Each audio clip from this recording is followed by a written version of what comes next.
De retour dans l'Atelier Z, tourné directement de l'hôtel 01, situé au coin des rues Saint-Laurent et René-Lévesque à Montréal. Aujourd'hui, le sujet du jour, c'est la discrimination positive. Est-ce si positif que ça? Et pour en discuter avec nous, on a accueilli en studio Madame Sandra Hector. Merci d'être avec nous. Ça fait plaisir, vraiment. Et là, on va pouvoir jaser avec nos reporters. Madoua, bonjour. Bonjour. Madalina.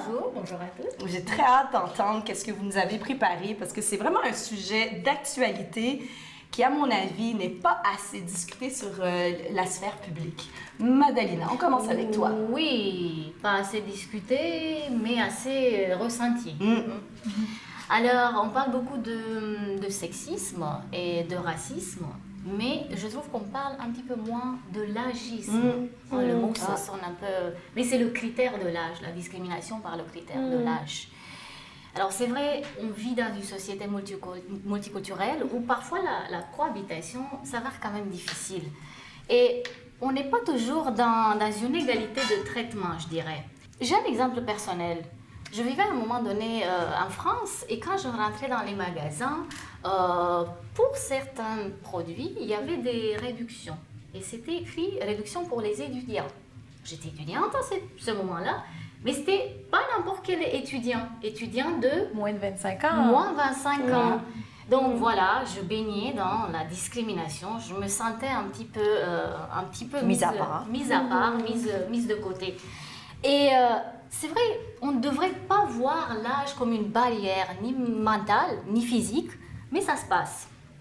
Et au-delà de l'âge physique, celle qui est écrite vraiment dans le certificat de naissance, on devrait peut-être plutôt voir l'individu avec un parcours de vie, avec une expérience.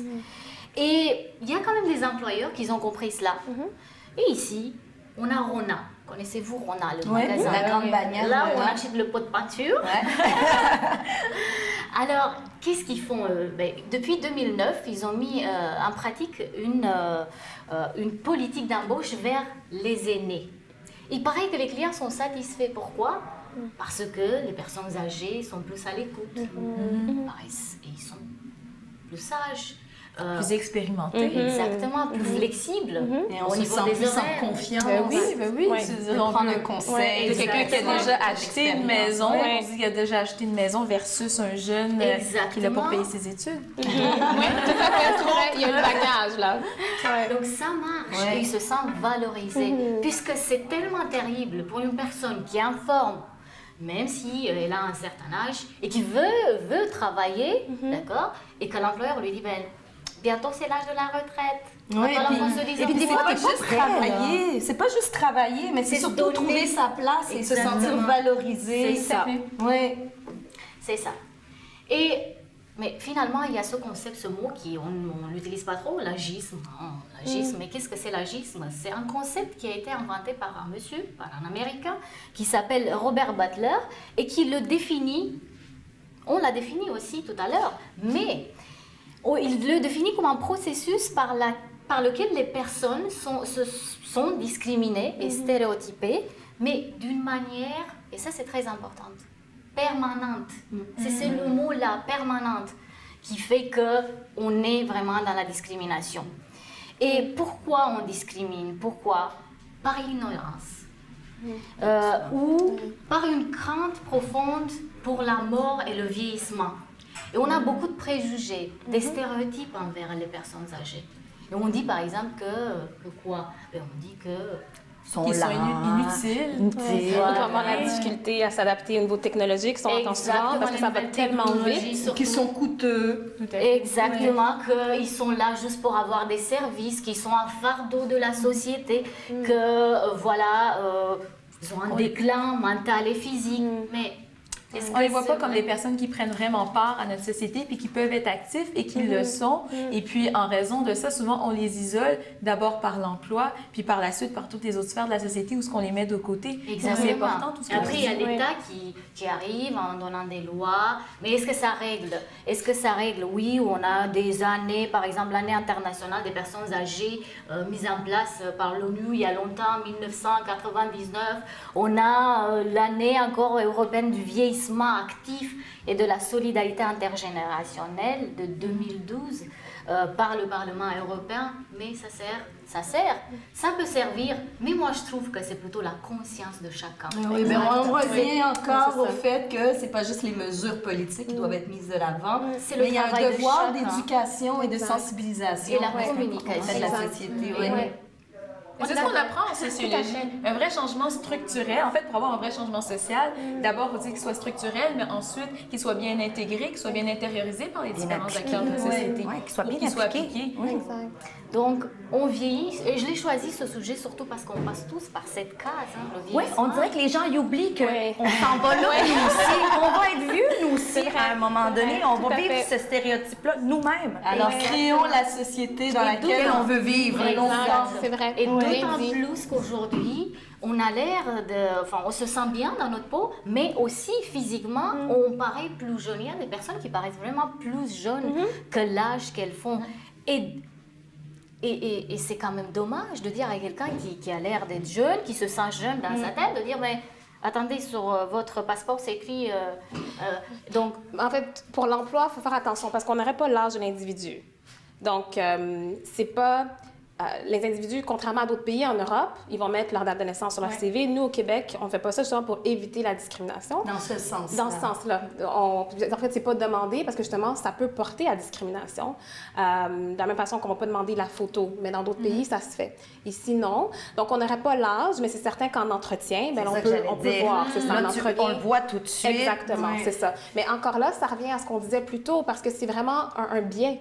Parce qu'on va voir la personne avec les cheveux peut-être un peu plus... avec les cheveux sel et poivre, puis on va se dire, oh mon Dieu, est-ce qu'elle va être capable de Combien de s'adapter? temps elle va Combien de temps rester qu'elle dans va l'emploi? rester? Mais ça se demande comme question. Puis souvent, les personnes, justement, qui sont plus matures, qui ont plus d'expérience, vont nous dire, moi, j'ai un bon 10 ans à donner, comme j'ai plein d'énergie. Je veux dire, puis ils le disent d'emblée parce Ouais. qu'ils savent, ils l'ont entendu, là, ils sont Exactement. habitués. Ils savent, on leur a dit, bon...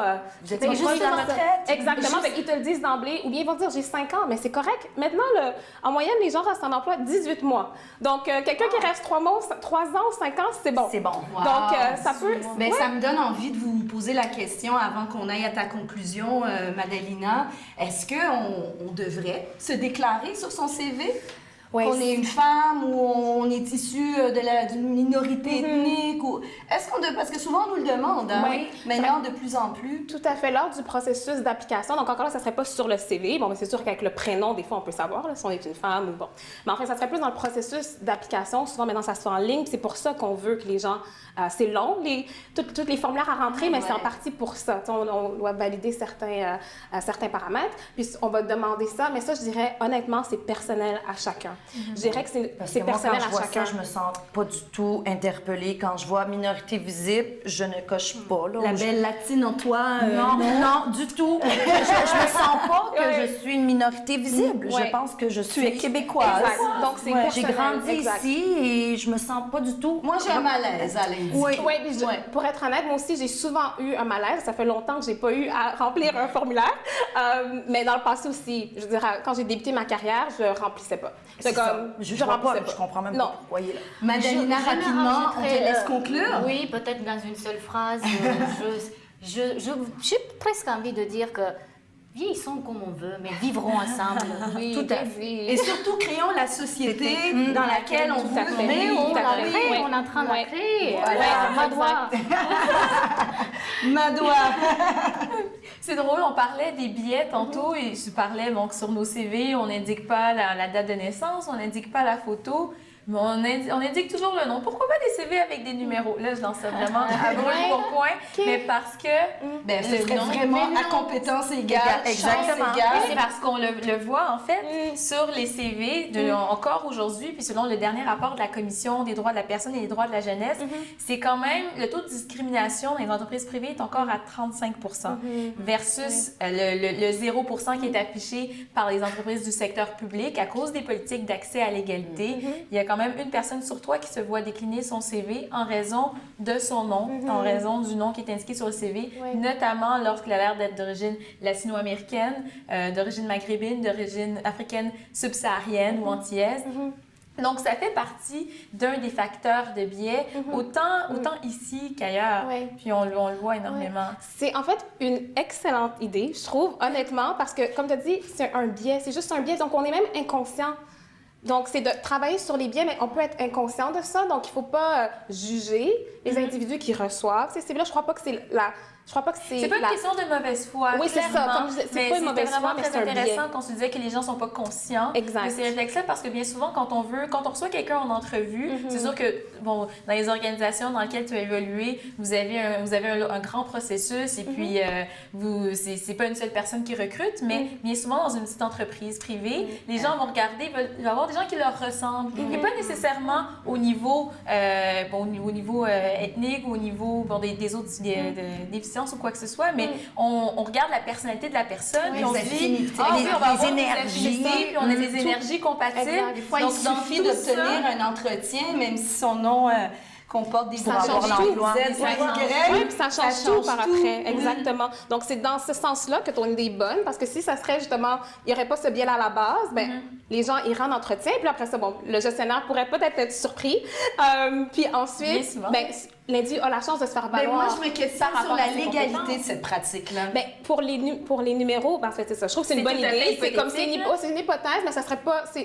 C'est sujet de réflexion, honnêtement. Parce que bien souvent, des gens changent leur nom parce que, ils se disent, moi, je vais trouver un emploi en raison justement de ces statistiques-là. Ils se disent, moi, ça va être beaucoup plus facile si je change mon nom. Notamment après le 11 septembre 2001, les gens d'origine maghrébine, Oui, de tout à 2001, fait. oui, dans 2001 et 2007, il y a eu un accroissement. En fait, dans la Gazette officielle du Québec, on a recensé 450 personnes qui ont changé officiellement leur nom au directeur de l'État civil Officiellement, là. pour avoir un nom qui sonnait franco-québécois. Ah, mais c'est une pratique courante. Moi, juste dans mon entourage immédiat, c'est pas quelque chose de rare qu'on Mais change, on sait, bon, on a- coupe un peu le nom, C'est ça, on l'altère exactement. pour obtenir un entretien. Mais écoutez, c'est une bonne idée, mais quand même, j'ai une petite suggestion.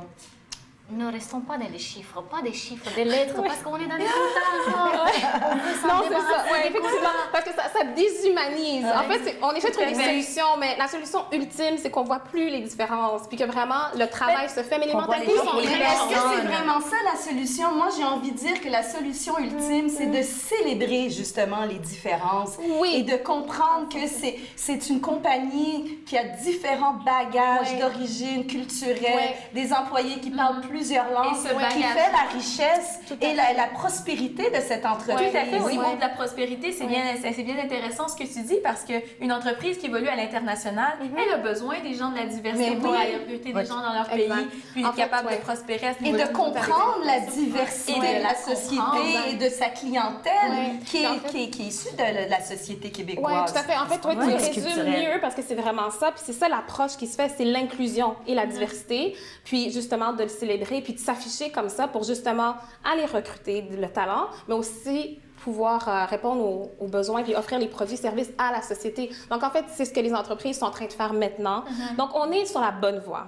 Je honnêtement. trouve que c'est pas facile pour vous parce que vous devrez en fait identifier le potentiel avant tout, pas ce qui est visible, ce qu'on voit, la couleur, Exact. La qualité Ouais, de la c'est le personne. potentiel. Tout à Et fait. ça, c'est Puis plus- c'est là que ça devient délicat parce que on va jamais embaucher quelqu'un qui est pas compétent pour un poste. Surtout dans le secteur, c'est ça. Puis les gens, surtout dans le secteur privé. Tout à Je vais fait, dire, tout à ça fait. marchera pas. Puis de L'entreprise, toute façon, la quand personne on ne parle va pas de- rester en poste de toute façon. Donc, ça marcherait pas. Donc, si les gens ont peur de se dire, bon, les gens non compétents vont occuper ces postes-là, non. Dans la conjoncture économique où est-ce qu'on est, les entreprises ne peuvent pas se permettre d'avoir des gens incompétents. Ça fonctionne pas. Non. Avec la globalisation, la compétition, ça marche juste Le pas. budget, Donc, si de les toute gens ont façon, cette crainte-là, il faut être efficace. exact. Quand on travaille, n'a pas on le veut choix. efficace, production, rapidité. Voilà. Faut que Exact. ça amène C'est de ça. l'argent. Donc, ça Faut ne que ça fonctionnera pas. Parce que ça, je pense, des fois, c'est des craintes. C'est des mythes qu'on a entendus de dire, ah, ben, cette personne-là va prendre de tel groupe, ben, ils prennent les nos emplois. stéréotypes. Les stéréotypes. Les c'est ça. stéréotypes, ce sont les craintes, les Ouais. craintes par rapport à Ouais. l'inconnu. Ça, c'est une Ouais, croyance qu'on exact. Ouais.